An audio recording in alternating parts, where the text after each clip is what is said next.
Hey there, everyone. I hope you are all doing good. Today, I'm going to show you a quick way to make any of your mono synth recording, whether it be a normal synth or a modular synth or whatever, and turn it into a polyphonic one using the simplest answer, Simpler. This is the sound I'm going to use. It's from an upcoming demo video for the 208 Timbre by Triglav Modular.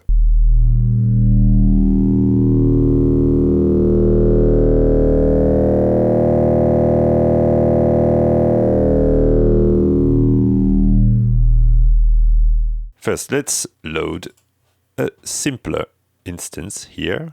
Now, I will drag this sound from my browser into it. Okay, here it is. Let's listen to it.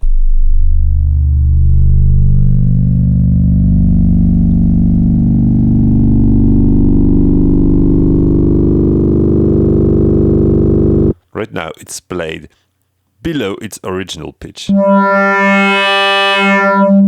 This was more than the original pitch.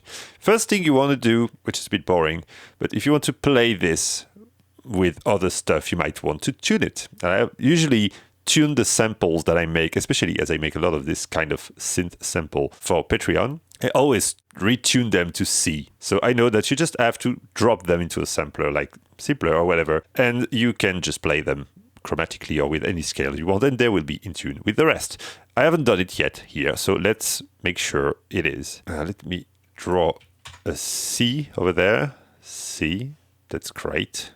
Let's loop it.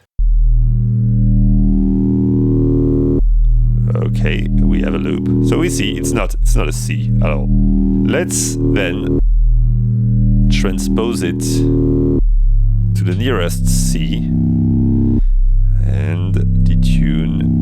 Here we are almost perfect. So, as I said, most of the time, if you use some of my sample packs that I make for Patreon, all these sounds will be tuned to C already.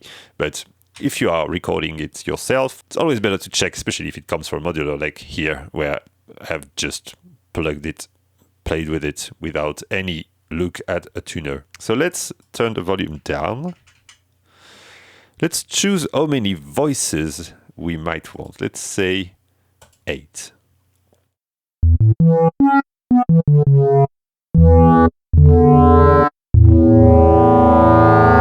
So here we see that already it is a bit too much in the bass department, especially, I think. So we can clean it up using a 12 dB high pass filter.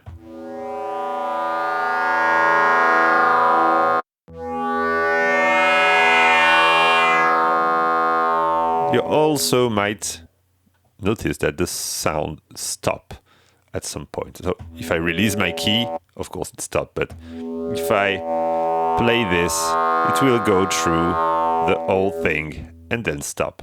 There's a way to avoid this, which is using the loop function. So let's decide that the loop will be here in this part where it's sort of stable. So let's go like this. So this is going to be the loop. I've been lucky and it's perfect. Usually you have to make sure you are on 0 crossing points like this so it doesn't click. I've been really lucky that it's actually like this. So now you can play like this. It will stay on that stable portion for a bit.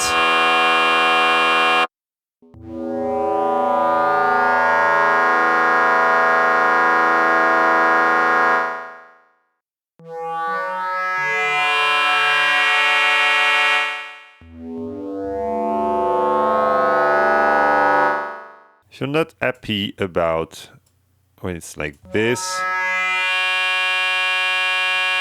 because you want the end of the sample, you can go a bit more like this, choose those two stable parts and use the fade function,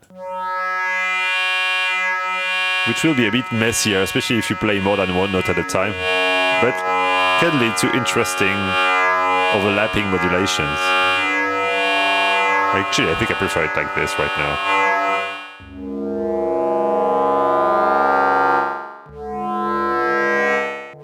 There's sometimes a bit of a click, so let's add a bit of attack.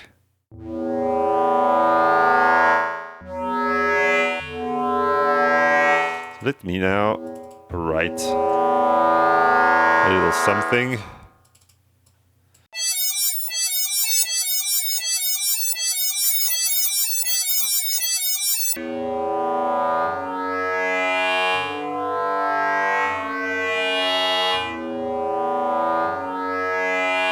From there, you can do all sorts of things to this sound. You can, of course, use the internal LFO for pitch modulations, simple vibrato like this, filter, which give you some sort of tremolo right now,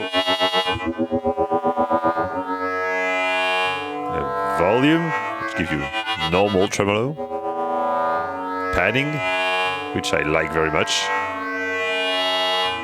Let's stop the retrigger.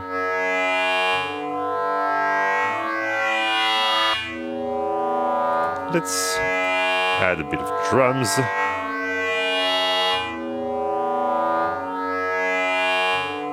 Let's make it easy on ourselves and use a good old instant house on this.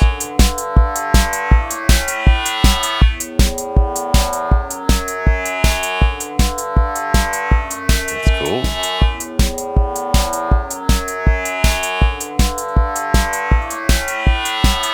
Just for fun, let's use that same MIDI thing with another simpler, with the arpeggio MIDI fix.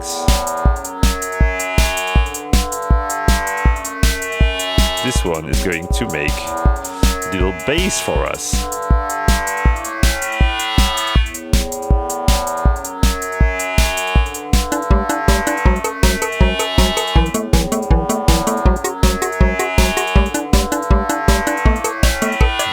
-2 octaves.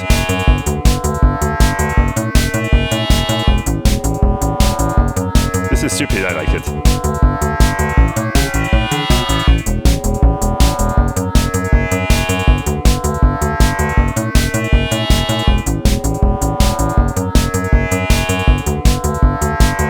I love Simpler.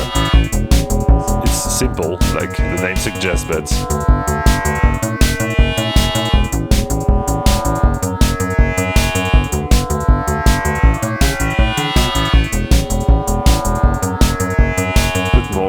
see what happened. A bit less sustained, so it's less woo.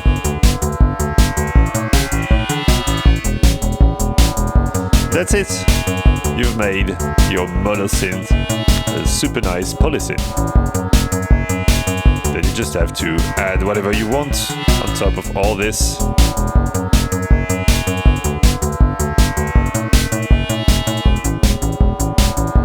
What suits you the best?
Thanks for watching, everyone. Have a nice day. See you next time.